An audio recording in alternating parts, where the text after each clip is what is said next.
o'rta maktabni tugatib, akamlar meni shu yerga ishga olib kelgan. Endi akamlarning ustozlari O'zbekiston qahramoni Asadbek Umarlar. Shu ishga kelib, shu yerga qolib, mana butun O'zbekiston bo'ylab bizlar ta'mirlash ishlari ishlaymiz. Endi hamma biladi, O'zbekiston bo'ylab restavratsiya markazi Samarqand edi.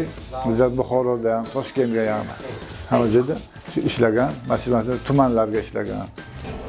Endi ta'mirlash ishlarda asosan naqshga nima berish kerakda, e'tibor berish kerak. Nega deganda naqshlarning xato bo'lmasligi, shu joyiga qanaqa bo'lsa shunaqa bo'lish kerak. Endi tushgan joylarini bor joyida qarab, shunga davom etkazib, naqshni tuziladi birinchidan. Naqsh bo'lgandan keyin materiallarni tayyorlaydi. Endi materialga ham e'tibor berish kerak. Nega deganda tuproqi ham, loylari ham yaxshi sifatli bo'lishi kerak, ranglari ham. Tuproq yaxshi, rang yaxshi bo'lsa, endi pishirish darajasida ham pishirishga endi darajasi pechkani xumdonga qo'yganda darajasiga tushsa agar o'shanda material yaxshi chiqadi. Ana shularga e'tibor qilib ta'mirlashni boshlash kerak. Shunga hammasi sifatli va chiroyli bo'ladi. Endi restavratsiya, mana ta'mirlash ishlarini bilasizlar, bu juda ham qiyin ish. Restavratsiya degani bu qurilish emasda, ta'mirlash boshqa ish, qurilish boshqa. Ta'mirlash ishlariga juda ham e'tibor berish kerak. Boyagi aytganim naqshlariga, har bittasiga, ranglariga. Masalan, men kelganimdan beri mana shu Samarqandni ko'p masjid madrasada ishlagan. Mana 1981-yil kelgan bo'lsa, mana 44 yildan beri men shu yerga. Endi bizlar xorijga ham ishlagan. Endi Qozog'iston, Tojikiston bu yerda ishlagan. Buxoro, Samarqand, Xorazm, Shahrisabz. Endi asosiy ishlarga kelsak agar, mana ko'plar bizga mustaqillikdan keyin endi yubileylar boshladik.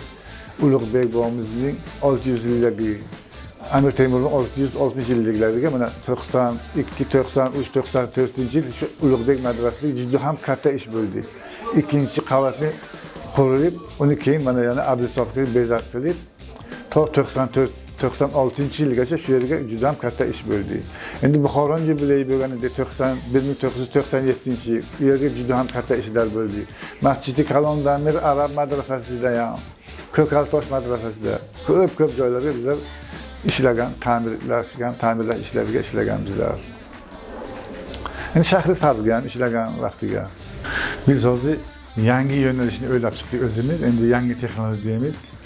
Ho'l loyni olib, o'shanga naqshni birdan kesamiz. Mana bu naqshni. Mana har bitta bo'lak alohida. Mana kesgandan keyin quriladi. Keyin bir marta xumdonga qo'yib qo'yamiz, pishirib olinadi. Undan olgandan keyin har bizni har xil kerakli ranglardan ranglaymiz. Ko'k, yashil, sariq ranglab, keyin yana xumdon qo'yamiz. Ranglash jarayoni mana bu stolda bo'ladi. Har bittasini alohida ranglab, yana xumdonga qo'yiladi. Bu yangi texnologiya. Bu ta'mirlashga ishlatilmaydi. Bu endi suvenir varianti, sovg'aga.